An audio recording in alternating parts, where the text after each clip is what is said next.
eu sou a professora Anete Lisboa. Nós estamos desenvolvendo o projeto Tertúlias Dialógicas Literárias com os alunos do 8º ano da Escola Jorge Lopes Raposo. E hoje é o nosso terceiro encontro do projeto Tertúlias Dialógicas, onde os alunos estão lendo a obra A Bolsa Amarela, de Lígia Bojunga. Hoje eles vão falar um pouquinho, né, sobre o livro, os trechos finais, né, são os capítulos 9 e 10. Nós vamos iniciar com a apresentação da professora Ju Spott, que vai falar um pouquinho sobre as suas impressões sobre o livro. Olá, aqui é a Ju. Eu vim falar hoje, fazer um vídeo especificamente para o livro A Bolsa Amarela, da Lígia Bojunga, que foi um hit de sucesso, não só para as pessoas que, enfim, querem ler, como todo mundo quis ler, todo mundo quis ter vídeo sobre, especificamente sobre a Bolsa Amarela, e também as pessoas que já leram, tanto agora como na infância, todas se manifestaram e disseram o quanto esse livro é incrível. Vou falar sobre a Bolsa Amarela. A Bolsa Amarela, especificamente, esse ano, faz 40 anos de idade. Ele foi publicado em 76. A Lígia Bojunga é uma escritora gaúcha e esse livro foi publicado no auge da ditadura militar brasileira e num período muito complicado, sabe, para escritores, intelectuais, artistas, e as pessoas, obviamente, usavam também outros meios para se expressar, para falar sobre a liberdade, para falar sobre toda a forma de cercear a liberdade, como é que você tem problemas quando o seu pensamento não pode ser expressado. Então, assim, vamos lá. A Bolsa Amarela, qual é a sinopse da Bolsa Amarela básica? A Raquel, ela é uma menina já, tipo, a que a gente chama de criança, uma criança temporão, né, assim. Ela veio de uma família que já tem irmãos mais velhos, muito mais velhos que ela, pelo menos 10 anos, eu acho a diferença dela para o outro irmão. E ela é de uma família, então, que já está meio que desacostumada a ter aquele processo da criança, né, da criança mais nova. E essa família, ela não acha que essa família a entende, e pelo que a gente lê, realmente a família tem uma dificuldade, acha ela aquela engraçadinha, fofinha, e fica rindo dela, mas não leva a sério, né, as coisas que ela, enfim, esse mundo dela, assim, por mais que seja um mundo de fantasia da criança, assim, as pessoas têm que levar a sério, assim, no sentido, assim, sabe, não ficar tratando ela, enfim, rindo da cara dela quando ela começa a falar aquelas coisas que ela pensa. Então, na realidade, ela tem 3 vontades, e essas vontades, ela tá em conflito com ela mesma, porque ela esconder essas vontades, porque ela acha que essas vontades de alguma forma atrapalham a sua vida. E as 3 vontades são: ela tem uma vontade de ser menina, uma vontade de crescer e a vontade de ser escritora, tá? Que é a vontade que ela descobre por último. Então, dentro dessas vontades e dentro dessa repressão que ela, na verdade, a maior repressão é que ela tem com ela mesma em relação a essas vontades, ela, então, se passa toda essa história, né? E aí tem outros personagens que vão aparecer. O que acontece? Essa família dela tem uma tia rica que compra um monte de coisa, né? E em dado momento, isso acontecia muito, na verdade, acontecia muito mais antigamente, assim, que eu acho que às vezes as pessoas doavam, né, talvez para parte da família que não tinha a condição que elas tinham, que é o caso da tia Brunilda. Então ela dava um monte de roupa, um monte de coisa. Todo mundo avançava coisas e nunca sobrava nada, porque ela era muito pequenininha, nunca cabia nada para ela, nunca cabia nada nela e tudo mais. E aí, nessa chegada das coisas da tia Brunilda, chegou uma bolsa amarela que ninguém quis. Era uma bolsa amarela meio tosca, segundo, enfim, ninguém deu bola, e quem pegou foi a Raquel. E a Raquel viu aí uma oportunidade nessa bolsa amarela de esconder essas vontades. Quando ela esconde essas vontades dentro da bolsa, ela, na verdade, obviamente, está reprimindo os desejos que ela tem. Coisas que ela quer ser e coisas que ela pensa ser importantes em dado momento, tão importantes que ela precisa esconder. Isso daí, esse inconsciente da Raquel, quanto mais ela chega perto dessa vontade que ela prende tanto que parece que vai explodir, e isso reflete então no peso da bolsa, porque ela coloca dentro da bolsa, essa bolsa fica muito pesada com essas vontades, e conforme ela vai meio que se aproximando de cada conflito, a bolsa então vai ficando difícil de carregar. E é quase que um fardo, né? E dentro dessa bolsa tem outras coisas que ela guarda. Uma delas é um galo. que é uma história que ela tinha criado, tá?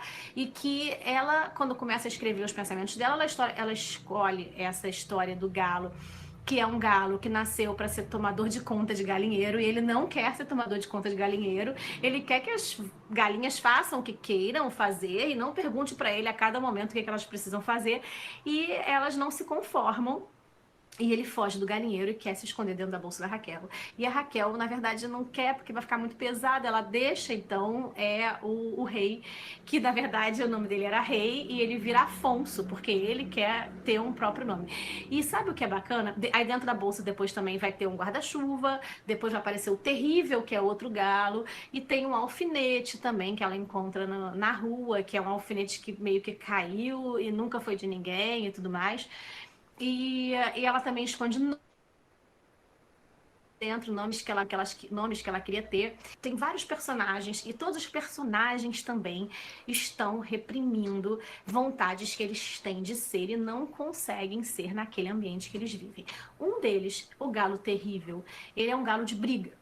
Então ele não queria ser um galo de briga, e os donos resolvem costurar o pensamento dele, botar de fora tudo que não era de briga e que não era raivoso, e só deixá-lo pensar na briga, na questão da briga. E esse galo fica, essa linha também é um personagem, tá? Então assim, é muito bacana, né? Você vê que o real imaginário já não consegue mais se separar aí. E o Terrível, então, ele briga o tempo todo. Ele é um galo de rinha. Em questão do inconsciente da Raquel, é que ela começa a perceber que nem tudo também que ela pensava que era muito importante é tão importante assim. Então, quando ela começa a ser essa ideia, ela começa a ficar mais leve.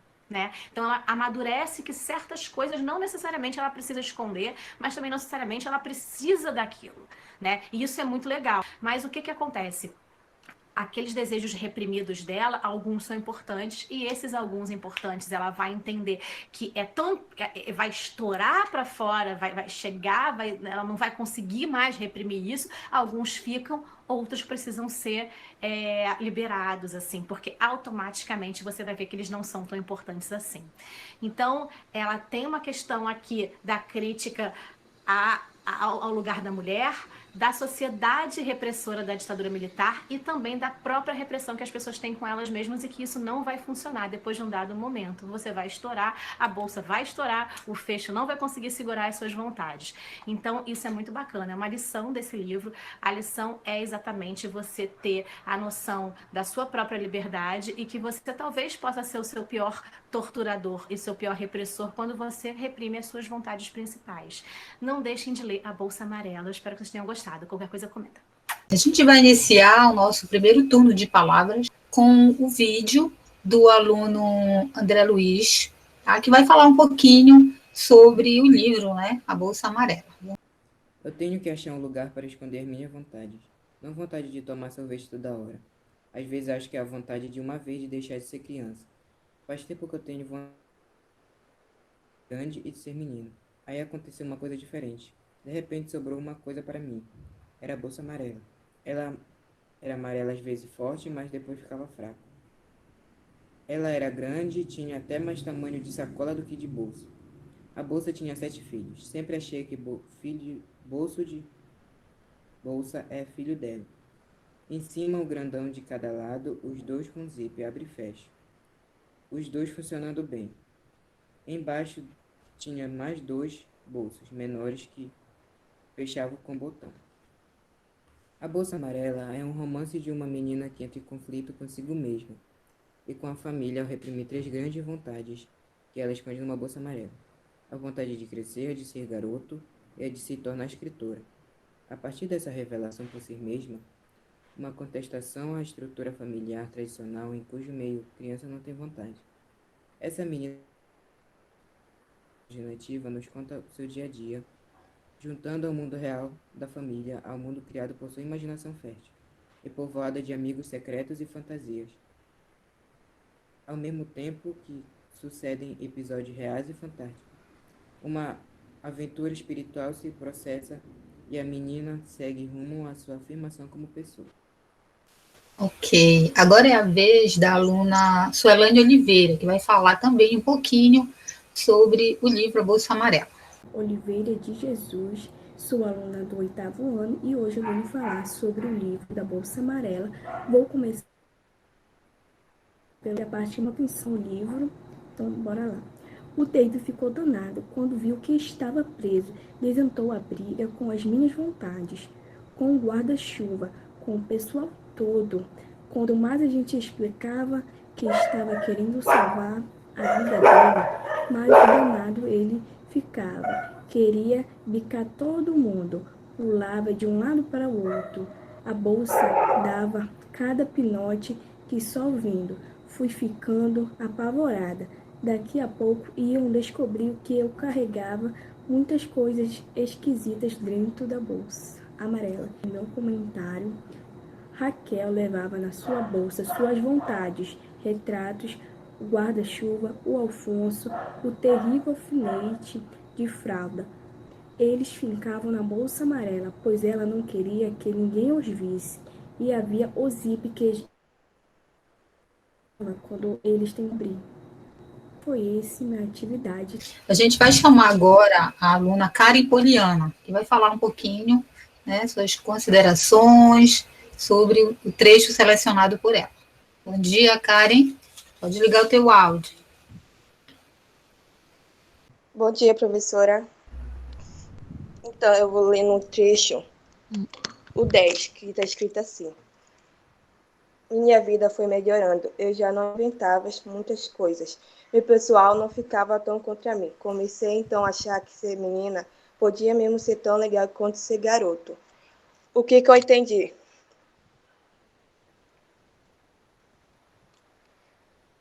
O que eu entendi foi assim, que esse livro diz muito, que mesmo que não desejamos ser outra coisa, mostra que podemos achar coisas boas e nos surpreender, que possa nos fazer pensar em coisas fantásticas e incríveis, que esse livro ajuda as pessoas a perceberem que a vida não é nada sem imaginação e fantasia.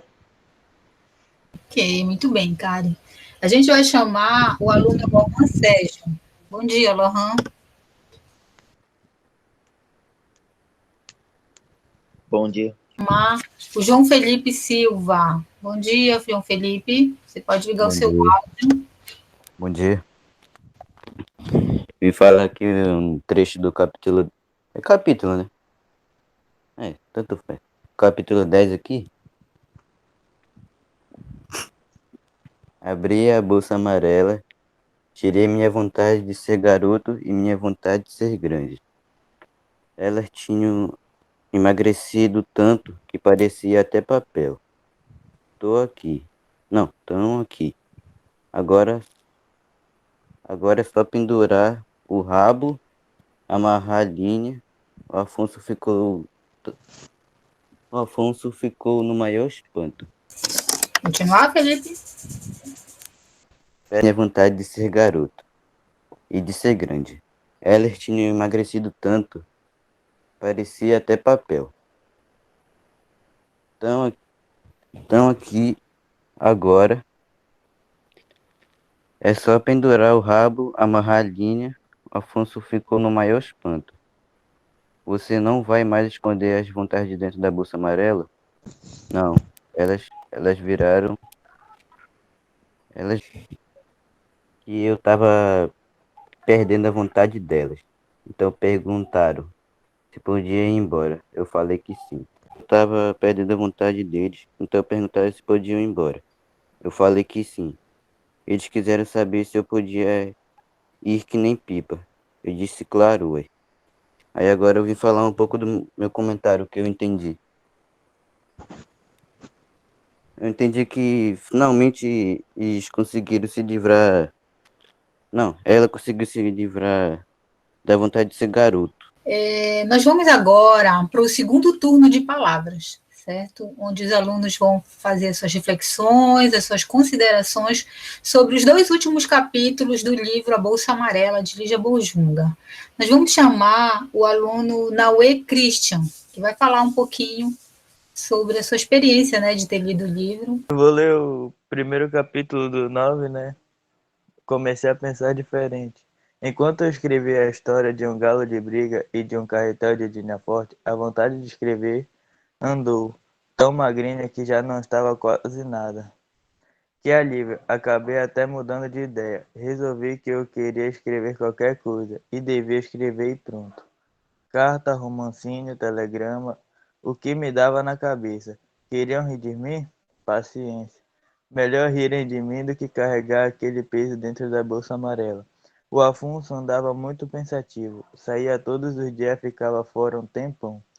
Onde que você andou, hein, Afonso? Procurando uma ideia por aí. Achou? Não. Falava pouco, nem com o guarda-chuva ele conversava. Quando acabei de escrever a história do terrível, eu dei para ele ler, e ele ainda ficou mais pensativo. Perguntou: Você acha que foi isso mesmo que aconteceu? Acho. Então, de vez em quando, um bom agente ia na Praia das Pedras ver se o barco aparece de novo. Vamos hoje? Fomos, mas não tinha barco nenhum. Quando a gente ia voltando, de repente o Afonso berrou: Achei. O quê? A ideia. Onde? Dentro da tua história. E ficou alegre, que só vendo desatou até a cantar. Achei, achei tá achado. Não vou mais desachar. Achei tá achado, agora é só começar. Bem, o que eu achei interessante, porque o Afonso também estava procurando, junto com a garota, né? A história para escrever. E ele ficou há bastante tempo procurando a história. E ele achou e ficou tão alegre que começou até a cantar de alegria. Onde a história dele estava dentro da própria história da garota, né? Que estava também fazendo a história do galo de briga. Ok, Noé, muito bem.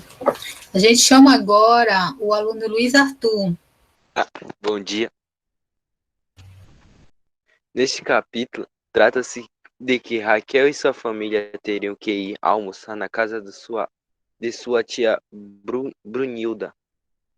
E ela tenta se arrumar para ir à casa de sua tia.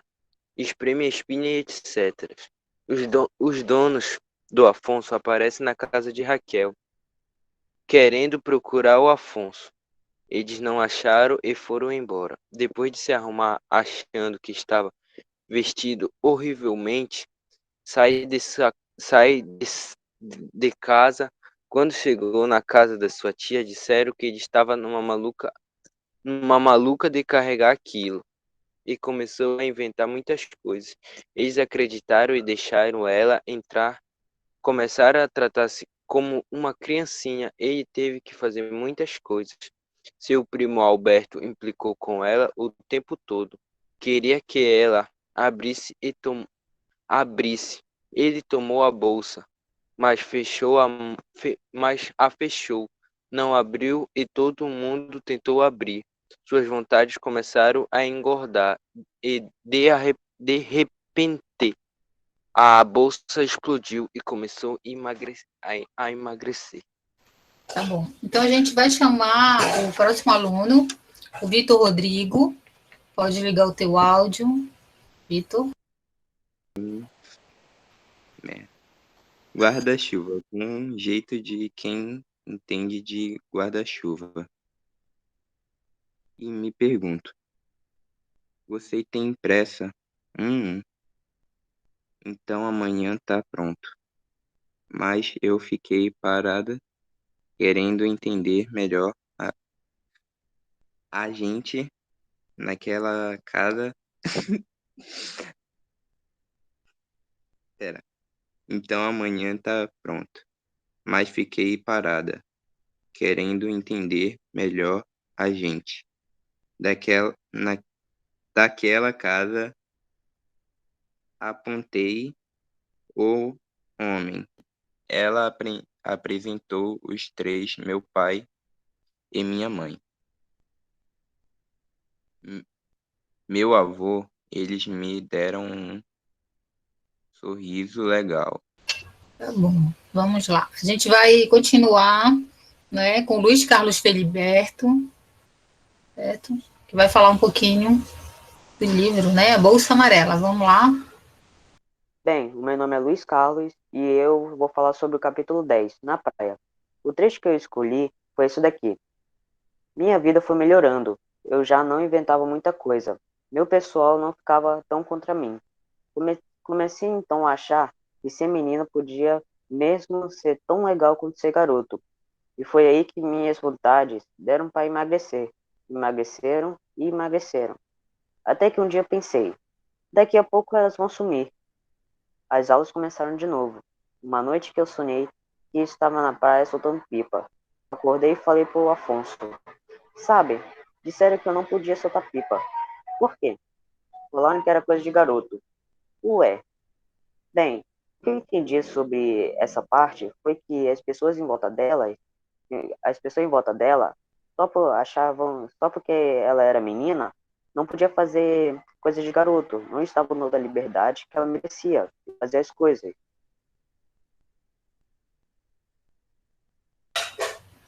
Certo. Ok, Luiz Carlos. Então, a gente agradece a participação de todos os alunos nesse projeto, Tertúlias Dialógicas Literárias. Hoje a gente encerra, né, tendo aqui a participação da professora Elizabeth Cardoso, tá, da professora Ana Raiol, que esteve conosco, e obrigada a todos pela participação. Oi. Parabenizar novamente os alunos, né, pelo empenho de ter vencido o desafio de falar, né, de fazer a sua leitura e de fazer comentar um pouco sobre a leitura da Bolsa Amarela, né, que traz muitas reflexões para si.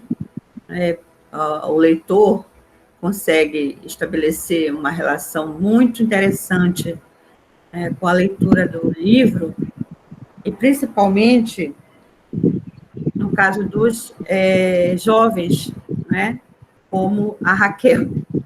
A Raquel, uma adolescente, né, e que lutava contra seus próprios anseios, suas próprias vontades, e a relação que ela estabelecia com o mundo. E ao passo que ela vai crescendo e vai lidando com esses sentimentos, que é o que acontece com os nossos jovens, acontece com todos nós, não é? Ela vai conseguindo amadurecer, né? Amadurecer, e aí as vontades que ela guardava vão sendo transformadas em outras vontades mais amadurecidas. É interessante quando os meninos leem, né, os trechos nos quais ela afirma que ela muda de ideia, não é? Antes ela queria ser um garoto, não é? Mas depois ela consegue perceber que ela, mesmo sendo uma menina, ela consegue fazer coisas que o menino faz também. Então, isso é um grande avanço em termos de lidar com os próprios sentimentos, né? E também o fato dela querer crescer logo, para poder fazer tudo aquilo que ela acha que poderia, se crescesse logo, né? E aí ela consegue também refletir sobre essa questão de para que a pressa de crescer, né?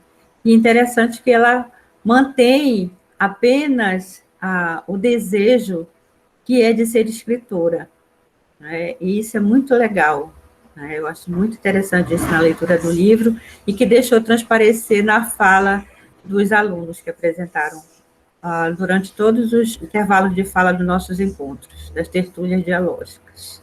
É isso. Okay. Todos estão de parabéns. Professora Ana, quer deixar uma mensagem para os nossos alunos que participaram do projeto? Eu quero estudantes que estiveram aqui superando essa barreira do nervosismo, da vergonha. Eu quero deixar uma mensagem para os estudantes. Olha, isso que vocês estão tendo aqui, esse momento, vocês podem se sentir privilegiados, porque está sendo oportunizado a vocês a prática da leitura, da interpretação, da comunicação oral, porque isso é essencial, fundamental na formação de vocês. Daqui a um tempo, vocês vão estar indo para o mundo do trabalho, né? Onde preciso das entrevistas, das comunicações.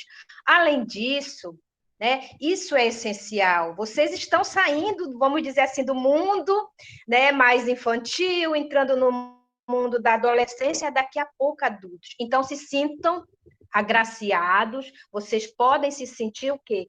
Privilegiados. Aproveitem o momento. Dá um nervosismo? Treina antes, faz uma leitura. Gente, isso é fundamental. Queira eu que na minha época, lá do meu ensino, do primeiro, segundo grau, eu tivesse tido essa oportunidade, porque vocês estão aprendendo a ser cidadão nesse momento, viu, professora? Vocês estão de parabéns, os estudantes também, tá? Vençam a barreira do nervosismo, isso é essencial, fundamental na formação de vocês. Parabéns. Obrigada, professora. Obrigada a todos e até a próxima, né? A gente vai encerrar nossa gravação, agradecendo todos que puderam participar, né, desse projeto no ambiente virtual no Google Meet.